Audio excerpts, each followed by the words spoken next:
And now, breaking news from Fox 49. As of right now, we have no reports on the number of fatalities. So right now, we're just asking for prayers for any and everyone who may have been affected. That's the mayor of Philadelphia awaiting confirmation on injuries and fatalities after a small passenger plane crashed in Philadelphia tonight on its way to the Springfield Branson National Airport. Thanks for joining us at 9. I'm Lauren Inman. And I'm Mike Landis. This here is video of the scene in Philadelphia as flames consumed the scene of that incident earlier this evening. And tonight we have team coverage of this breaking story. In just a moment, we'll hear from Fox 49's Jared Henry. He's live at the Springfield Branson National Airport, but here's what we know so far. It was a jet rescue air ambulance involved in the crash, which went down within a minute after taking off from a Philadelphia airport. It crashed near the Roosevelt Mall. Police in Philadelphia are reporting injuries to civilians on the ground. Multiple homes and cars caught fire because of the crash.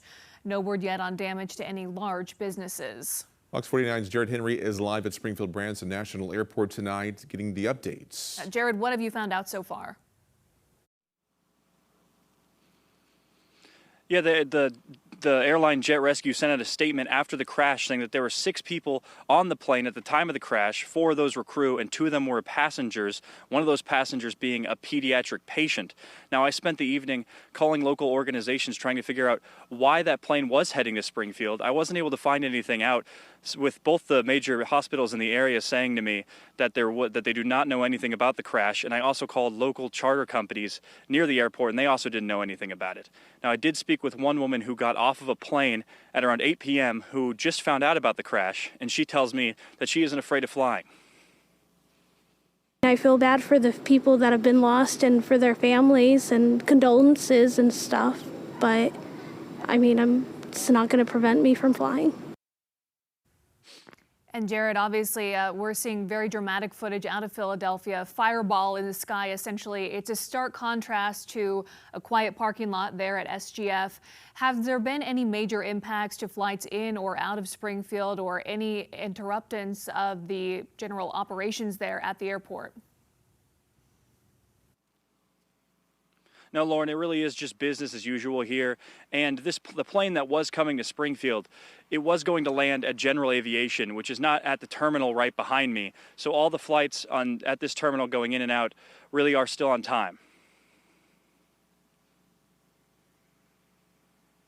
All right, thank you for the update on that tonight from the airport, Jared. A lot of news outlets there in Philadelphia catching up with witnesses of that incident. Here's what one person had to say about what they saw unfolding. And you just hear everybody say, get down, get down, get down. When everybody say get down, we all get down. But I just see the plane is getting lower and lower and lower. It nipped the house. When it nipped the house, it hit a couple cars. Boom! And to the plaza, and to the Dunkin' Donuts, everywhere. I never seen nothing like that a day in my life. I have never seen nothing like that. You got dead bodies over there, cars burnt up as I showed you from the gym.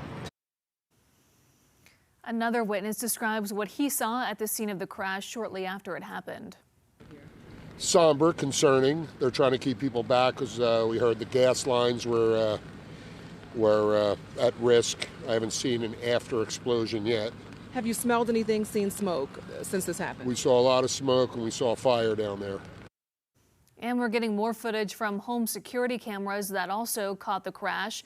Watch the left side of your screen here as an explosion lights up the sky. Our news partners in Philadelphia report the plane went down in a residential area, lighting homes on fire. The plane that crashed in a busy intersection near Roosevelt Mall, which is an outdoor shopping center. You can see here people running from the explosion. Miami-based jet rescue air ambulance confirmed this plane, a Learjet 55, is part of its fleet. FlightAware shows the plane was supposed to land in Springfield at 7:30 tonight before an hour-long layover and continuing on to Tijuana, Mexico. We have reached out to the company to determine why the plane was supposed to be in Springfield, but we have not heard back from them at this time. We are actively working to get more information about who was on board. Here's one more vantage point of a dash camera also capturing the moment that plane crashed into Philadelphia tonight. Now, the crash occurring less than 3 miles from the airport, as we mentioned, only in the sky for about a minute before it went down. This airport normally serves business jets and charter flights, so it's not Philadelphia's main airport. The flight distance from Philly to Springfield is about 1,000 miles, meaning the jet was full of fuel when it went up in flames there, explaining that massive fireball.